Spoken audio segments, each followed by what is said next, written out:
Hello, this is Dr. Amy Breeze Harper of the Sista Vegan Project. It is March 13th, 2017, and can you believe we're already a quarter way through the new year? Like, how did that happen? It's a warm 80 degrees in Berkeley, California today. Sunny, finally, after all that rain, which we really needed. So the mountains got a lot of snowpack, so looks like that drought was over. You can hear the kids in the background, but hey, that's life. I want to update people on what's happening this year. I'll be giving a talk in Sacramento, California at the Moorish American Resource Center, and I'll be discussing what it's like to engage in uprooting white fragility in the ethical foodscape, the post-racial ethical foodscape. And if you've been following me for some time, I put post-racial in quotation marks because we are far from being in a post-racial society, but mainstream ethical consumption movement thinks otherwise.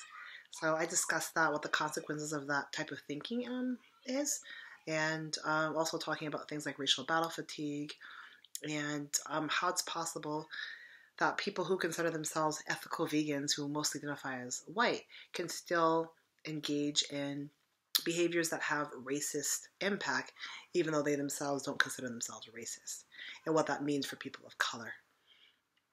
And then lastly, kind of talking about what are the next steps and the importance of not just food but other remedies for healing collectively as people who are going through what I guess Dr. Reverend Barber of the North Carolina NAACP calls the birth pangs of a third Reconstruction.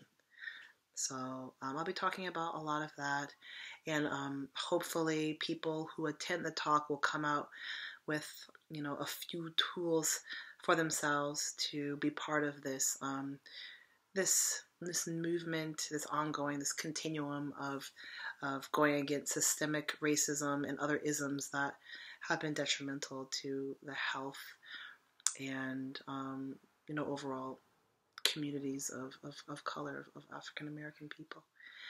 And I'll be talking also April 6th at the University of Chicago, doing similar talks. And then lastly, Penn State, April 19th, 2017. Excuse me. So I'm really uber excited about that. And then the other good news I have is that I was awarded a grant from Dr. Bronner's Soap, the soap people. So they support the work that the Sista Vegan Project is doing. And Dr. Bronner's is really into fair trade, ethical living, and I was really just kind of taken aback that they contacted me saying that they appreciate the more critical race, anti-racism, vegan, ethical consumption work that I'm doing, that intersectional approach, and awarded me a grant. And I'm hoping that this will help with the book that I'm writing, Recipes for Racial Tension Headaches, a critical race feminist journey through the post-racial ethical foodscape. I like my long titles. I want to be clear about where I'm going with my writing. So that's cool. And then the Sista Vegan Project, we have a second anthology that me and AFCO of Black Vegans Rock are editing, and that is the Praxis of Justice in an Era of Black Lives Matter. And I did a call for papers asking for the voices of Black identified vegans, and they don't necessarily have to talk about veganism, but I want to know what justice in an era of Black Lives Matter looks like through the embodied experience of those who identify as Black and practice veganism. What does that justice praxis look like? What are people doing? So that's, we're a little delayed on that, but still moving along. We got a lot of great contributions, and I'm hoping to get the book out, in probably 2018.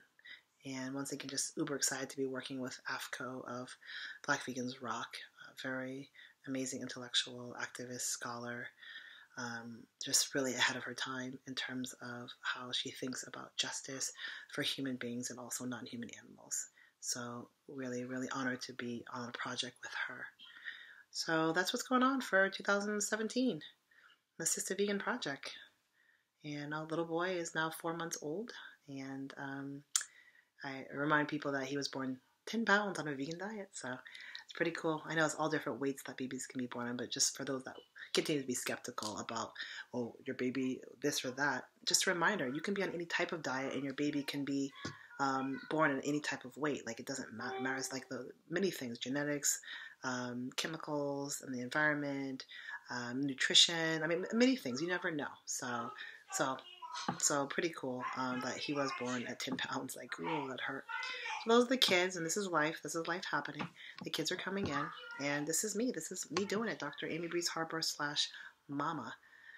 And if you are a caretaker of young kids, you know how it is. So leave comments, questions, and let me know how everyone is doing.